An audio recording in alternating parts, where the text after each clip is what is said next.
Welcome to Comp 2503 Data Structures course at Mount Royal University. In this series of videos that we're going to start now, I am going to go over not Java as an entire language, but just kind of a review of a few of the older things in Java and some of the new as it relates to what's important in this course. Now, these videos are not meant as a teach you Java from scratch or a full review of everything that you've done in your previous programming courses. It's always best to go look for other videos, I have a suggestion in a second, or go back to your old material and review what you have learned and practice your skills there. These videos specifically will concentrate on some of the key things that we need to get going on the first assignments and some future ones. So I will try to go back and forth from the notes and occasionally kind of show a few coding live examples as we work through this. So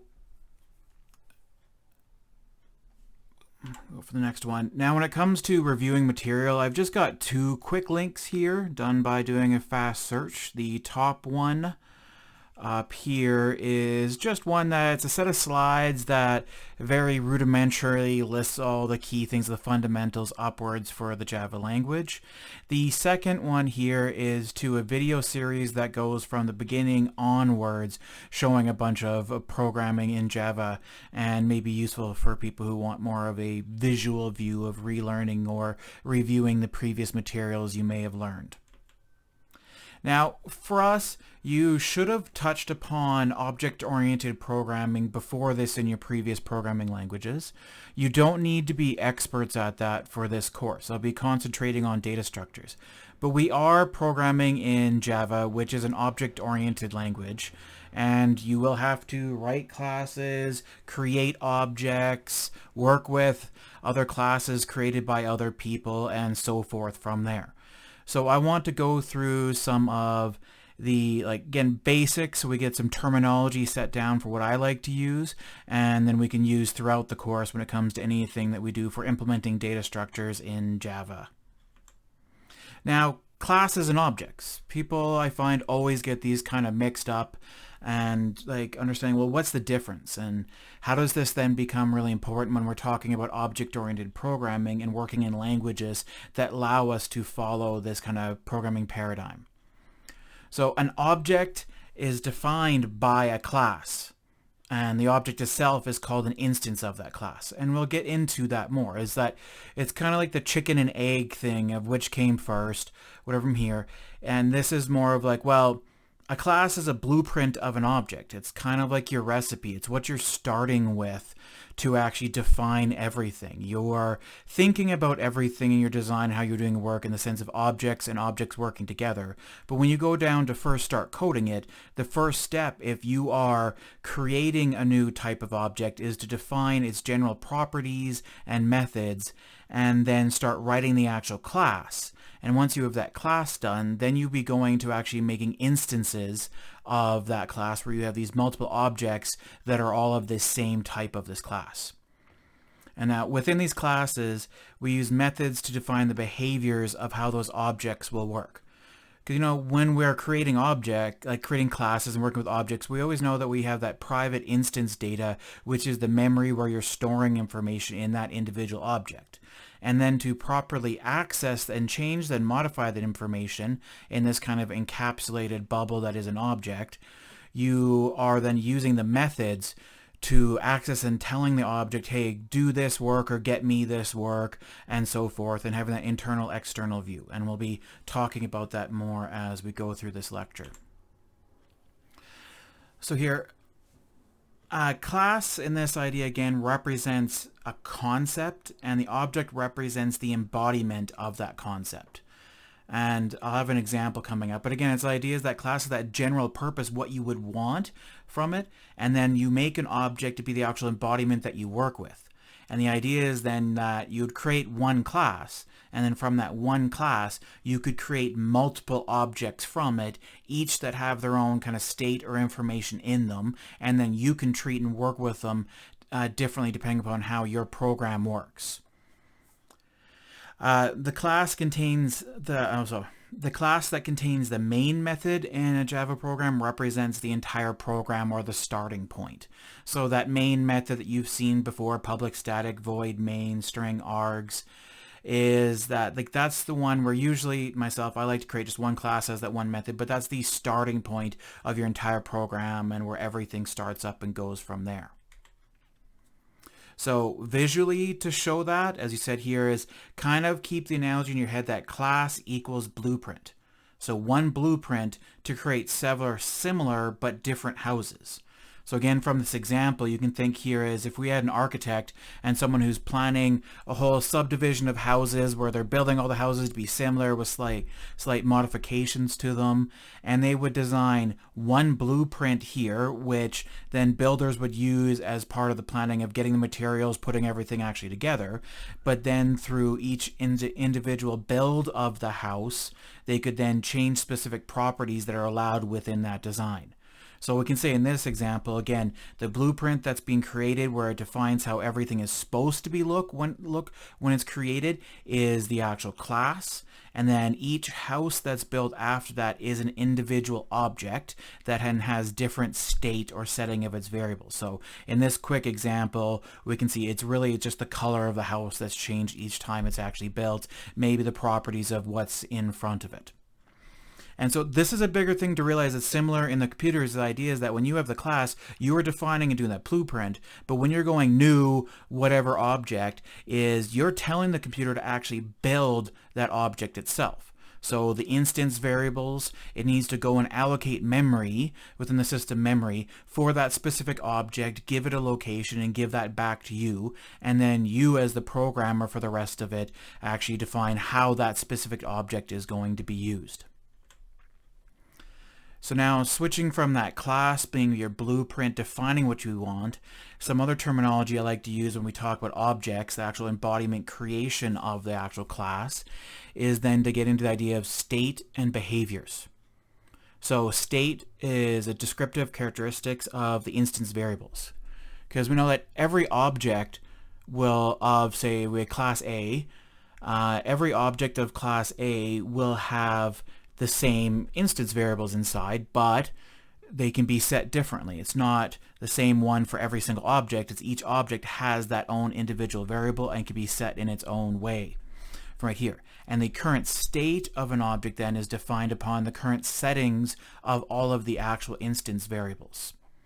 If this is confusing, I'll try to have a live example of it as well, but again, you don't need to master this to deal with a lot of stuff for the rest of the course. So when we think of state, we know state can refer to changing states over time, and that an object when it's created through its constructor or whatever else will have one setting of the variables, and then every time you access that object through its getters or setters or so forth, that you are then changing a variable, instance variable inside that object, and you're generally changing the state of that object. Now behaviors is what the object itself can do, or what can be done to that object. And these are only the ones that are publicly accessible. And this relates to encapsulation, which I'll bring up in a little bit as well. So the publicly accessible methods that you can call, you don't think of them as independent little things that are done. You think of it more as, well, I have this object, it has information in it, and these public behaviors that I'm seeing are the lists of things that, say, I as an external client requesting services from this other object can say I can request for that object to do, like set this variable, do this work.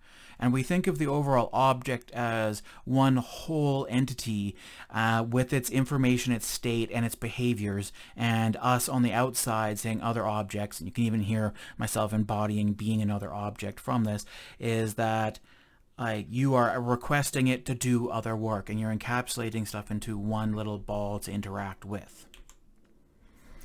So an example or analogy is if we think that we were trying to design a class to represent the concept of a bank account, we can write a class and have the general information of what a general bank account would have, and then for every individual in that bank and every new client that's set up or new type of account that's set up, then you would instantiate an object and it has its own individual state that then can be set. And so this could include the individual account number, the current balance, and whatever else is required. The behaviors that are associated with that bank account include the ability to make deposits and withdrawals.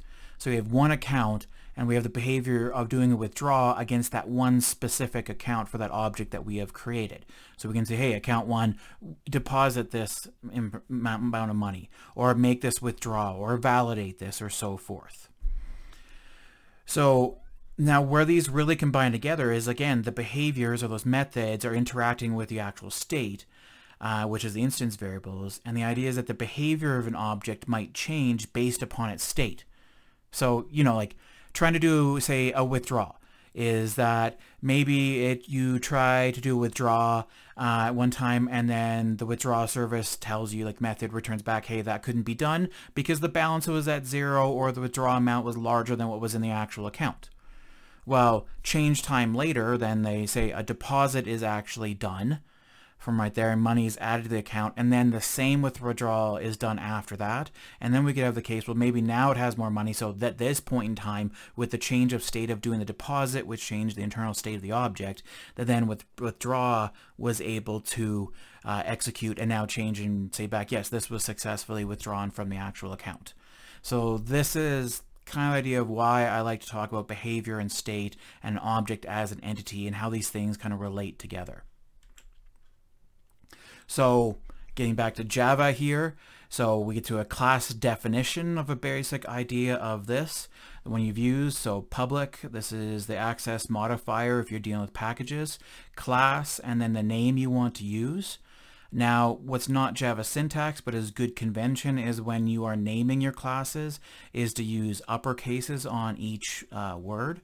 Just a good practice. You won't get any syntax errors if you're trying to compile with this, but good practice if you're creating a new type, which you are doing when you create a class, is that you're capitalizing it. We then have our instance variables here always listed as private so that we restrict access to this. And you can see this has got one instance variable being balance, another one being int account. And again, this is our recipe. So when we go to create the object, we are telling, okay, create an instance variable and the memory allocation size and how it's supposed to be used is of double. Same for account, but this is int. And then the private is then saying, okay, with the rest of the code, restrict access that I can't directly go into this and encapsulate it. And then we have, so that's again where our state kind of ideas, and this is our behaviors, is we have deposit, the amount, and the idea is that this would then be doing work against the actual state itself, and this is declared public for externally accessible. Now, when I mentioned about the private public and why you need to have this, key terms if you want to start learning more about this is the term encapsulation and then coupling and cohesion. And this is more about designing stuff out from the beginning to make it easier for changes in the future and compartmentalizing changes in your actual program. Because the hack kind of way of dealing with stuff is to make this public. And maybe sometimes there's good cases with this, but other cases it's nice to start keeping it private and restricting where you can access it and what work you can do with those variables themselves.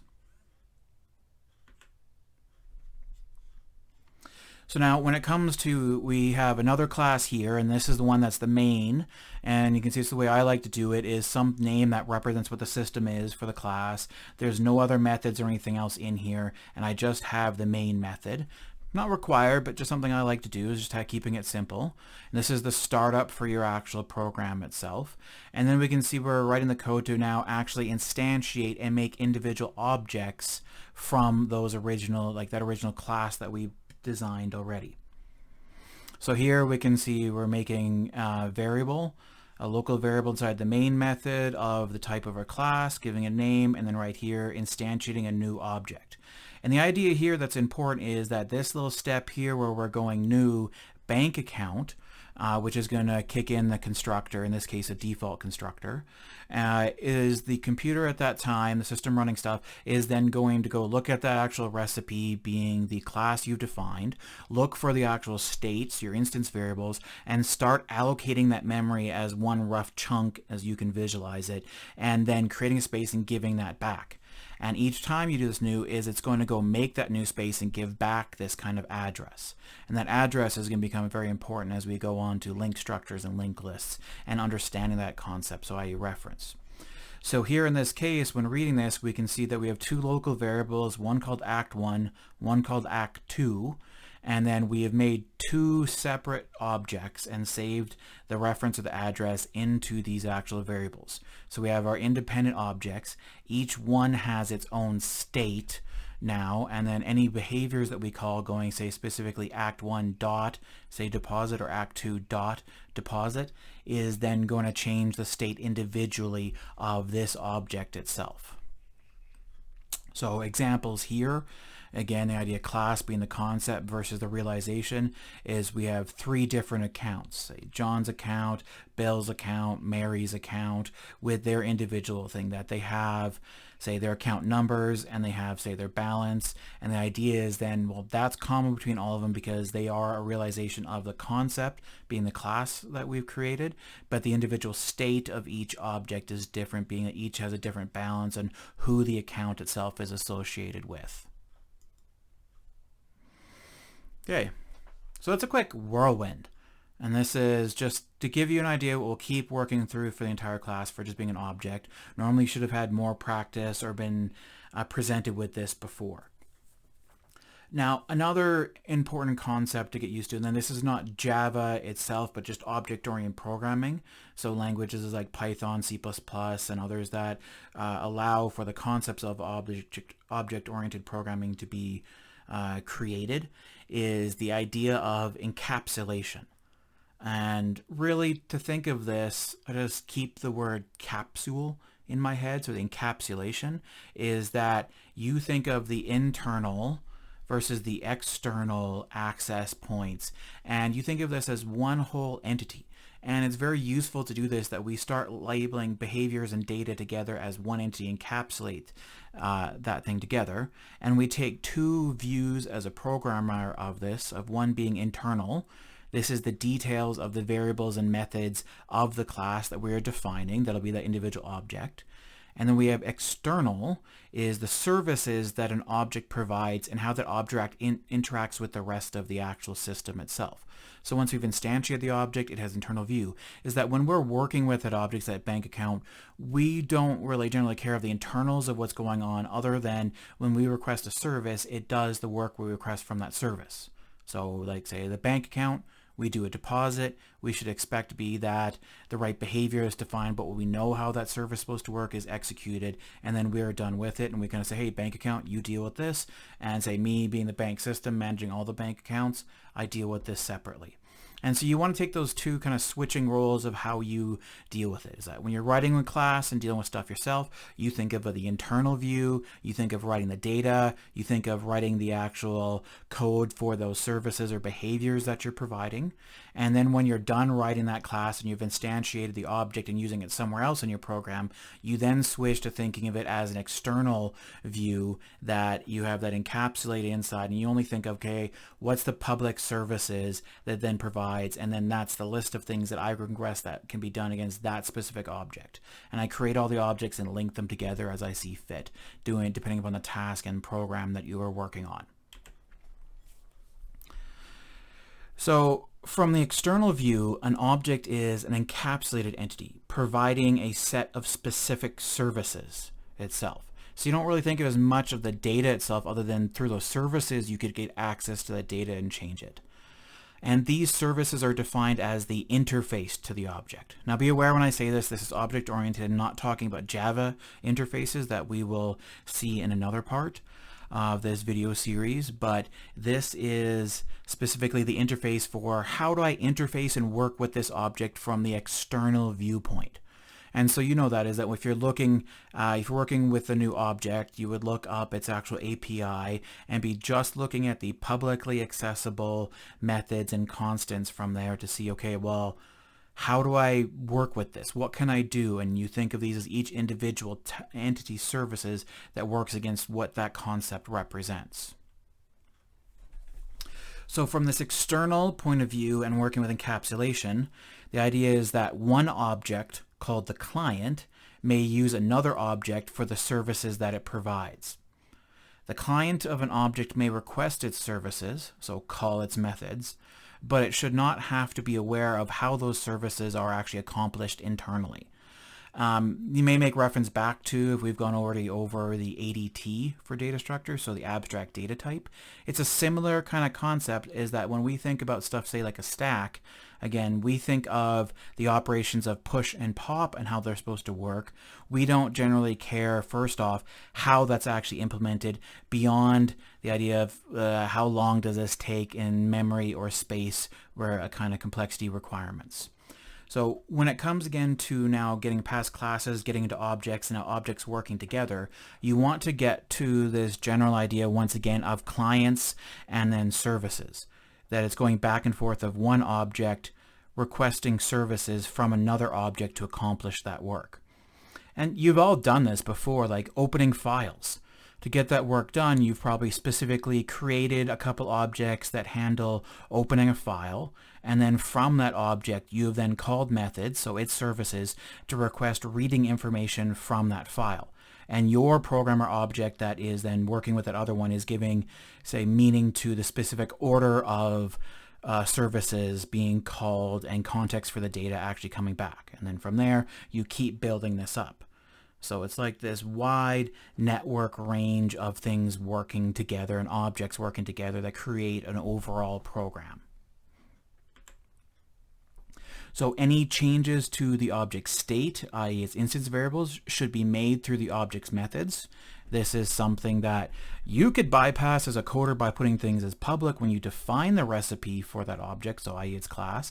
But you want to keep proper encapsulation if you're doing good object-oriented programming, so that you can make it easier for making modifications and changes to your program in the future.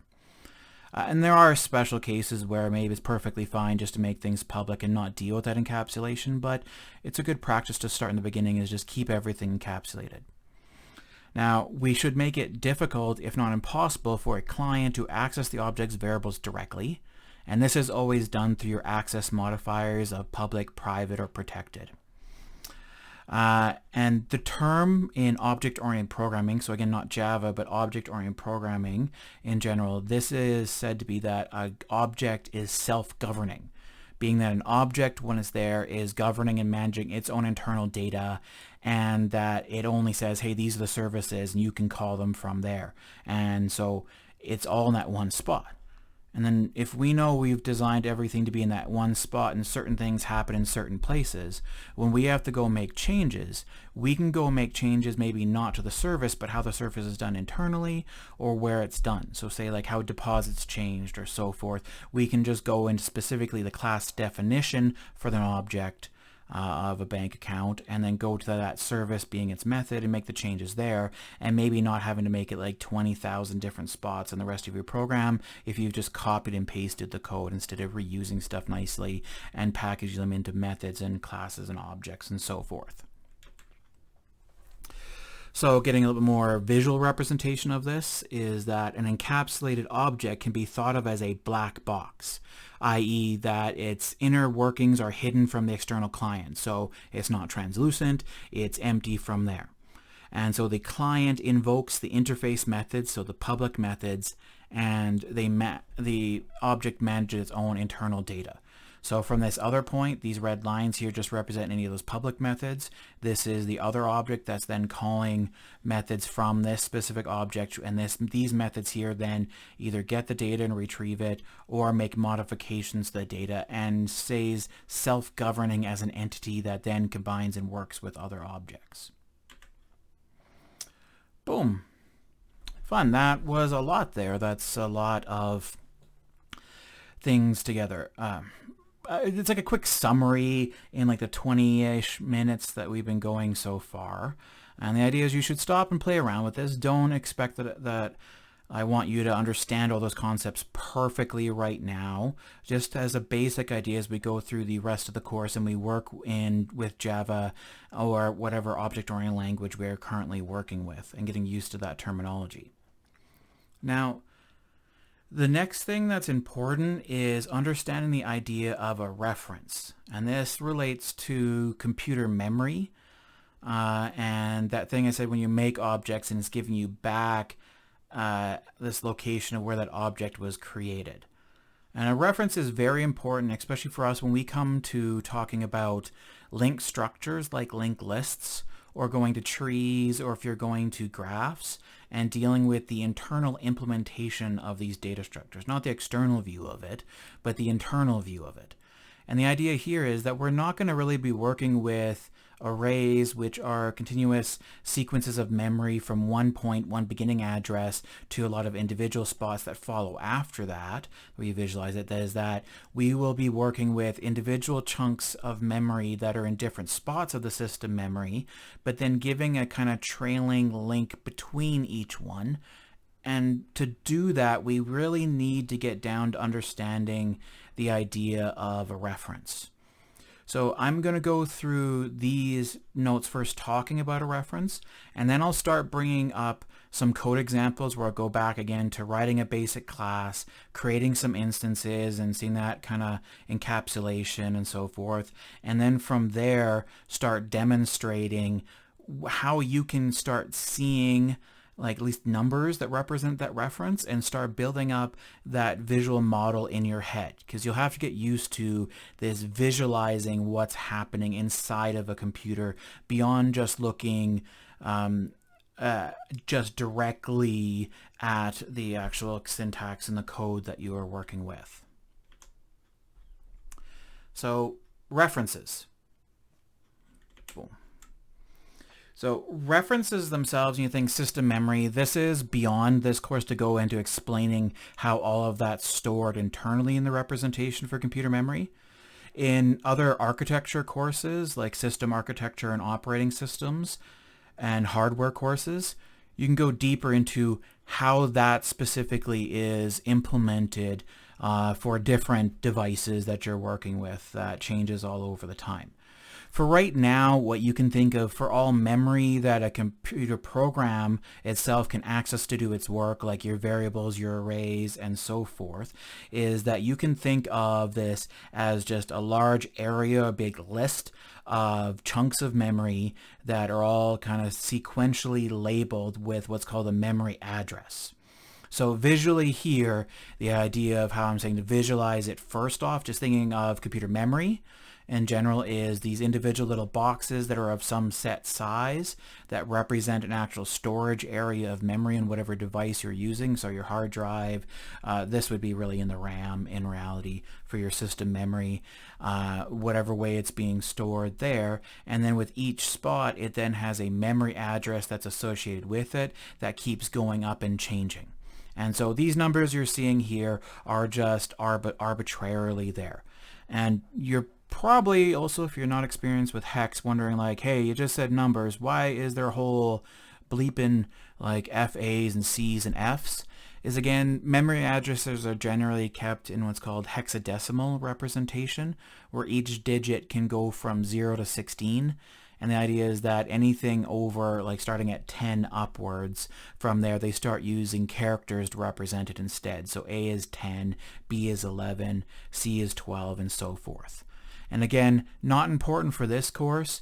I just want to give some more context to it. And again, in system architecture and operating systems, you will learn more about number representations and hexadecimal and so forth. So when we talk about all of these is that, well, this is memory. And when you're requesting to create something new like an object or a variable, is that needs to be stored at some actual specific location. So when you create a new object itself, and you go new, say bank account, and you have the state there, well, then the actual system itself knows, okay, well, here's the size and type and everything based upon this, what you've defined the state of the object should be. So it's instance variables. And then it goes and gets a chunk of memory that fits to its needs. And then it gives you back an address that represents, okay, this is how you tell me to get back to that chunk of memory to access the specific state for that object. So when we talk about a reference, it actually means another variable itself here, which will be somewhere in memory, but what's stored inside of that variable is the actual memory reference or address to that other data. And this is that idea of being a reference. And ironically of all, you've already been working with object references from the first day you should have been programming in Java. And that's the idea, is that anytime you've ever made here where you're making some class, new variable name, and going equals new bank account, is that this thing before, so your variable before the equal sign, is actually called an object reference. So it's not the actual object. So act1 is not the name for that object. It's the name of the reference variable that holds the memory address of where the data for your object is actually stored. And because you've gone bank account, the system knows, okay, act1 has all of these public services and data, and so when you go act1 dot, it knows where to go and look in the class definition to run that actual method, and then the reference variable contains the actual memory reference address to where the data for that specific object, its individual state, is stored in the system. And that's going to be very important to get used to thinking about these. So that when we think about this now, of Act 1 equals new bank account and Act 2 equals new bank account, is that this is two different reference variables. We now have two new bank accounts that have been created and saved in here, and these two reference variables should be displaying different, or should be holding different memory locations for where the specific instance of that data has been saved within the system memory itself. So visualizing it, and again, you can see why I'm going from the slides of being the code you're seeing, and then this being one step, so this line right here, and visualizing that, is that myself, I've gotten used to kind of visualizing it this way, of a reference variable and say an object. I like to draw them as circles for some reason, doesn't really matter for the shape, and you can see the memories, and the arrow you're seeing in between means, okay, well, this variable, the address that's in here matches to the address of where this object is stored, and I draw the line to say that they are connected in some way, so that when I go this variable, so act1 dot, the system then will take this address, go to it, which is represented by the arrow directional, and then will access the information from this specific state, and the methods it calls, it'll go to the bank account class to look for the definition of the method and how to actually, what code it needs to execute to accomplish that service on this this object itself. And so it's going to be very useful in the beginning, is that when you start going through code, is to work on this actual visualization. And I'd also highly suggest is actually drawing it out yourself, taking the physical time to slow down, get the actual hands-on physical connection between doing something with your hand itself and your memory, to get used to taking what you see in the code, drawing it on paper to build the visualization on the paper, so that you can get more used to it, to just kind of do it more abstractly in your head. So visualizing it again, if we're thinking going back to that kind of fictitious drawing ahead of memory, is that again, if we had act 1 as the variable, it is a variable. It's going to be stored somewhere in memory, but inside of it will be the address where that object is, and in the memory is where the actual state of that object individually is actually stored. And so always following these. Now, another thing that's important here is that in Java specifically, when you're doing this with objects, not basic primitive types like ints, is that multiple references can be made to the same object. And what this really means is we're like, I can have multiple individual reference variables which all take up some spot in memory, but internally each one of those just holds the same memory address to the same object. So whichever one we access, it'll make changes to that original object that all of them actually what's called point to or make a reference to. So for example, if we had a new main now using that same bank account system class we've seen before, you would have bank account act1 equals new bank account. So we have one reference variable that's being made here. This statement here makes a new object of it. So it goes to memory, makes the instance variables, and then returns back the address. And that address is then stored into the act1 reference variable. This is then saying making a new reference variable called act2. And then it's copying the reference memory address of the object that's currently in here over to here. So technically from here and here, these both point to the same object or make the reference. And then down to here, same thing is that act 3 equals act 2. We're not making copies of all of this. The same thing, okay, in the order of the program, okay, new object made, reference saved into act 1.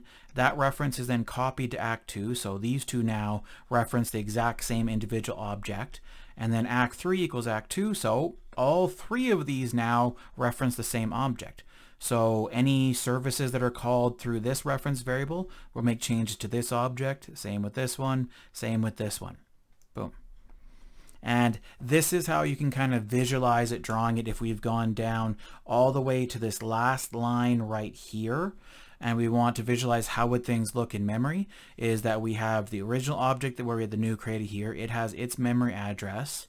We then have each individual reference variable that's located within memory that we access through using this name, and saved inside of each of those reference variable is that same address that you can see here.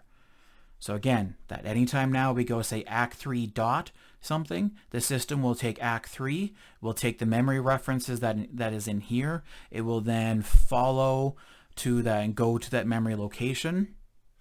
And then it'll then request and run the methods against the data that's at that specific location. And then later on, if we go act 1 dot and request some information, we should see the changes we've seen between these. Okay, that's a lot for here in the beginning. Again, I've said that a lot. That's a lot that I've said a lot. How redundant of me. Now, before going into Java interfaces, which will be in part 2 of this video, I'm going to stop and switch to Eclipse, and I'm going to start demoing some of what we've actually seen and getting some practice. Okay, so got myself an editor here, got other work we can work with in a project that's actually started. So what I'm going to start by doing is just go through, let's just make some random beginning class to start with and talk about the encapsulation and stuff from there, the internal external view of that. Then we'll start getting to creating instances, and I'll show you how you can at least print out to see the memory address of your actual object itself, so you can see that I am not lying when I say there's actual reference from there. So first, let's create a random class. Someone give a suggestion. Oh wait, I'm doing this through a video and not in front of a class right now, so I will use one of the random voices in my head to suggest a class. Make a class called Cat. And now you know your teacher's completely insane. So whatever, I'm just going to make a new class randomly called Cat. So it's supposed to represent holding information about a cat. Right here. Boom.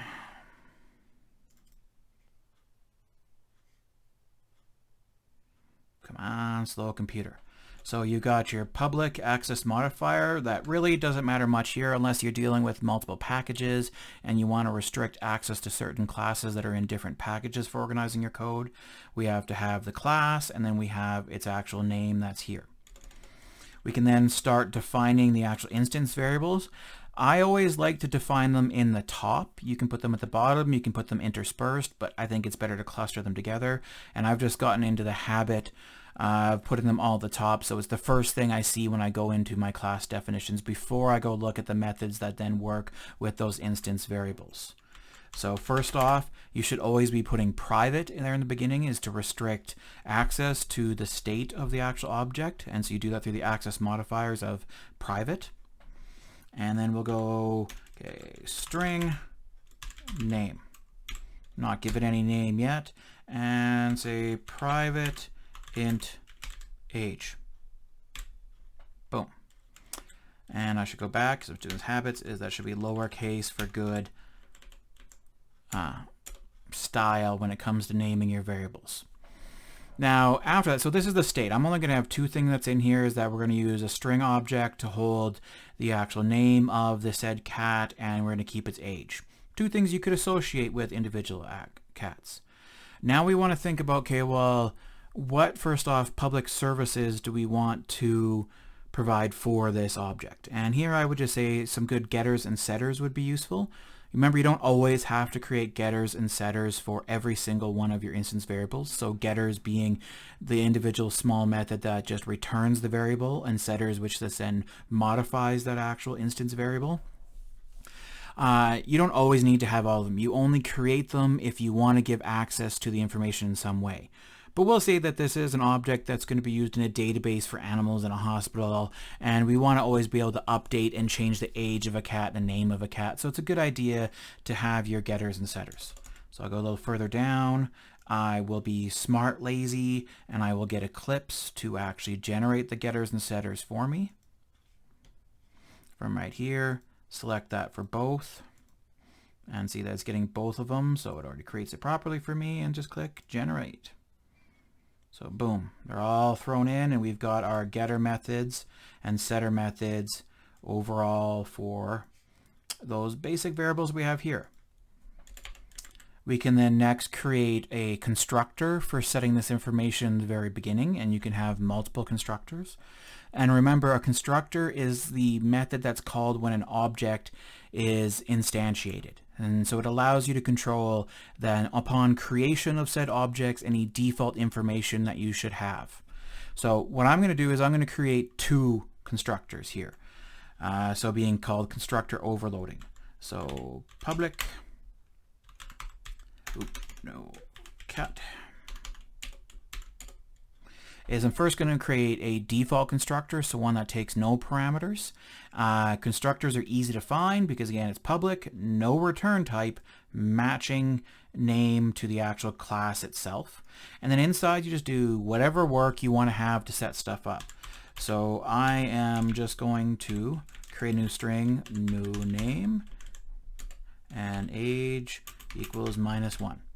So this is just arbitrary why I have this default constructor, just so I can demonstrate making a constructor. We can now make one to set all of the actual information inside of the class if we want, or any individual ones. I just want to do it for all of it, and I will be lazy quick by getting Eclipse to generate it for me as well, selecting both the instance variables, clicking generate, and then we have it here again, public, no return type cat, these two, and then calling these two separate. If you don't remember or have forgotten what's happening right here when we call super, this is relating back to inheritance between classes, and this calls the constructor, so because no parameters, this would call the default constructor for the parent class from this one. Now in this case, because we're in Java, even though we can see there's no extends blah class showing any inheritance, the idea is that if your class doesn't inherit any other classes, the actual compiler automatically makes your class inherit the object class, which is weird naming, but it's a thing that's out there, and a lot of those common methods like toString and other stuff come from. But either way, we have these two constructors again, we have our object, we have a recipe where we know that we've kept the actual instance variables hidden, and we provide the public services of two different constructor methods, and we have a get and set method from right here. Now specific to Java again, we can now create, say, a toString method as a very quick way to convert our object to a string and print stuff out or testing or so forth. So I will get, and these are not always needed, this is only when you want them, and I'm only bringing it here as I go to demo the idea again of changing the state of an object over time and so forth. And so you don't always need to, but I'm just doing this to quickly have a way to output everything and get Eclipse to generate it for me. Now, realizing that the toString is we're overriding this method from the parent class, which in this case is object class. It's always there, and we're just getting it to output everything, and this is more for my own testing purposes to see the external output from here. And remember that this method is called implicitly anytime you go a string plus an object, so you're concatenating them together, or you're sending an object to an output stream like a file or to the actual console itself. So there. Got our entire class definition going. Now let's go and actually make a new main class to be a client to request and kind of make these objects and instantiate stuff from there. So I will make an object, boom, or make class, sorry. Random arbitrary name for now. Get to generate that so I just don't have to type everything out. And we've got everything here.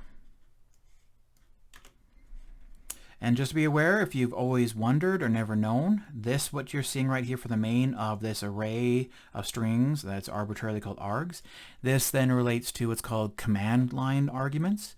in a way that if you're dealing with a DOS or prompts or anything else like Linux and you want to pass information through the command line, like if you've dealt with Linux of going ls something or so forth, from there that's the way you can write stuff for your program to take in that internal command line arguments. We won't really deal with that in this course, but just for those people who are curious to go learn on their own. So now I want to start instantiating our object. So here's going cat, some name, right here, and then creating a new one. So the idea here is that we are instantiating a new object. This here is showing that we're not passing any parameters, so it's going to call that default constructor from the actual cat class, and then make that in memory, give the reference back, and store it into this reference variable that we see here. After this, that we've made this, I can now access its public services. And in Eclipse, this is easy to see because you've always seen this drop down. I can go dot and I can see everything that's coming up, that we can see the get age, get class, and so forth from there.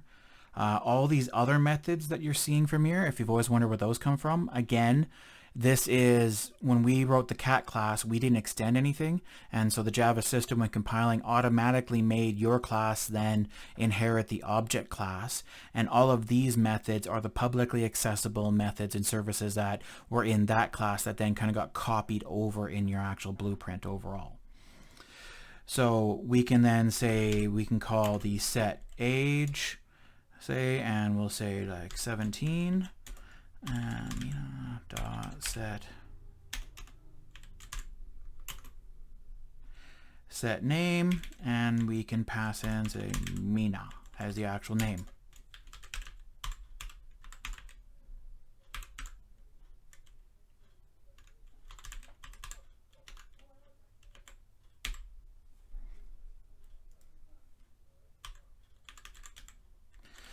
So here I'm just now, after we've done the work with the object, so this is us here requesting the services from this specific object, say set age, so service, do it against this object, and we are the client requesting it from this one here. I'm then going system.out and printing the object, and again we're passing the object, so by default it calls the toString method and prints stuff out.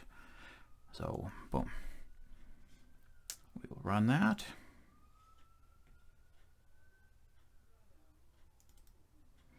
And we can see the output that we should expect there from constructor is that we see that current state. Boom. Cat, Mina, age 17. Wow. Gloriously wonderful. Okay, so the idea is that, okay, that's that state. And the idea in the example, when we go back to that state and behaviors and state changing over time, is the idea here is that creating here, we have the constructor cat. We know that when this is called here, that the variables will be set to no name and then the age to -1. And going back to the main, then this service changes the state of the object here, let's reference the reference variable Mina, and changes the internal variable to 17. This one then changes the state again and changes the name to Mina, and so then we call a print out here. This method is behavior is modified because the current state of the object is changed these at this point in time. If we then make another change to the state afterwards, boom, changing it to 18, and then print it out again. The idea is that even though these two lines of code look the same, the idea is that this has changed the state of the object, and so when the toString method is called here, it's going to react differently than this was because, well, we're outputting different information as you expected. So if we run it,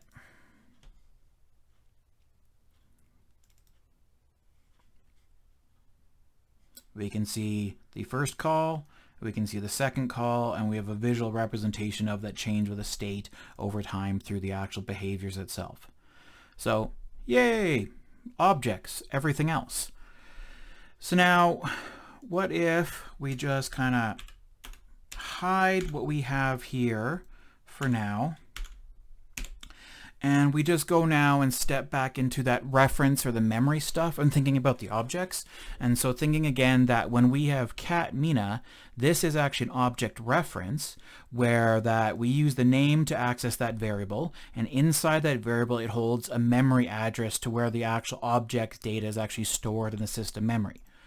by going new cat, we have told the system go and create an object of type cat, which then engages it to look again at the actual class definition for the instance variables to see the state, and then making that chunk of memory and giving back that memory address. And so after this one line, this should be containing and holding that memory address. Now, to see that, a quick way to do it right now is through using the default toString. So in our original cat class here, I've overridden it and I have my definition for it. So I'm just going to remove that now. So it's not here, but we still have that method. It's still something that we can work with because our whole program is compiling. We've got our main. But the idea is that, again, going back, that since this is by default extending the object class, we have the default method that is in the object class for toString. And what that method does is it just prints out the type of the class, an @ sign, and then the actual memory address for that object itself. So now I've removed the toString. I'm going back here.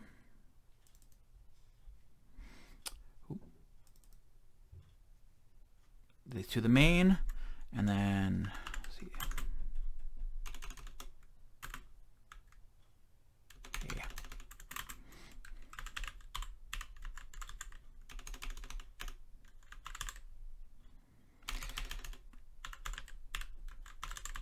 I am typing horribly and people are probably screaming at the screens right now who are watching this, but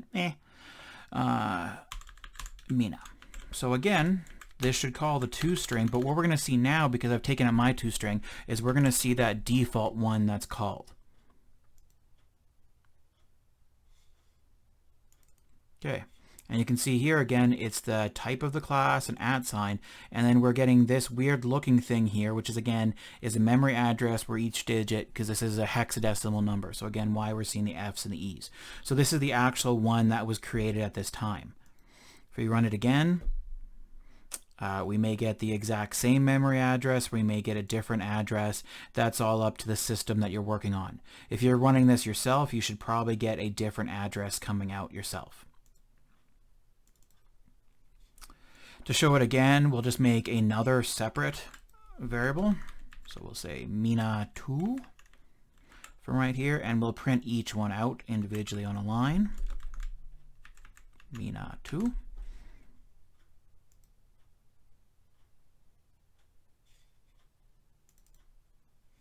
So you can see cat, you got this one address, we've got cat, and we've got this second address, and they are not the same. So this address here is the memory address that's stored in the variable called Mina, and this is the memory address that's stored in the variable called Mina2. And you can see this is our object references, and if we change the state of each individually, they are different. But now let's go back and I'll make one change, and I won't allocate a new object, but I will just go Mina2 equals Mina. And so now we should see that they should both have the exact same memory address. So I'm just visually demonstrating the idea of that it's copying the actual reference memory address over and not copying the object. And now we have two object references, so Mina and Mina2, that are pointing to the exact same, or referencing the exact same chunk of memory, which is that exact same object that we're working on. So now let's say if I then brought in code like this.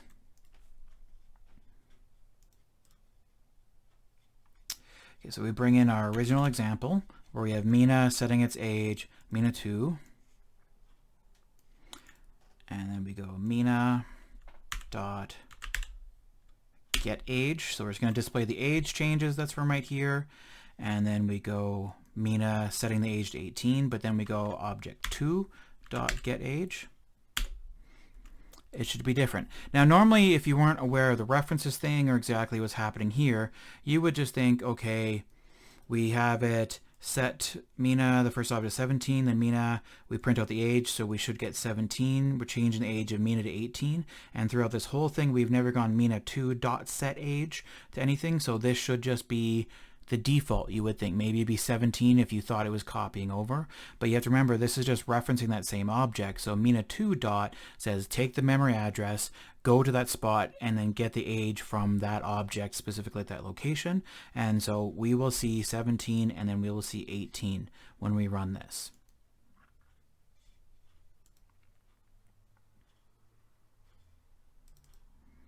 So again, you can see the first reference, the second reference, they're both pointing to the same object. We can see that this is 17.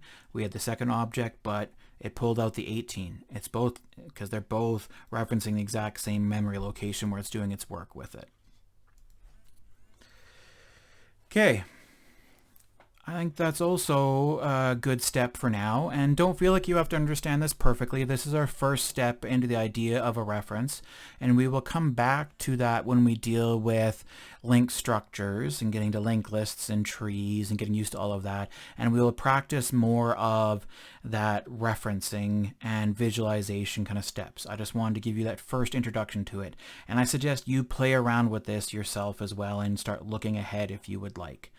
So I will stop here for the code component, and when we come back in part 2 of this video, we'll be starting into the idea of Java interfaces, which are not like graphical interfaces or anything like that with buttons and GUIs and all of that. This is just another construct within the language itself from Java that we will need to know to start using some of the libraries that are built into Java and also some of the code that you may get for future assignments. So look forward to the gloriousness of that, and remember to try to take care of yourself, and remember that you're a good person. Because if you take care of yourself, you can take care of other people, and maybe we can try to understand other people better, even if we're angry at them first, and maybe try to make this a better world instead of a crappier place to live.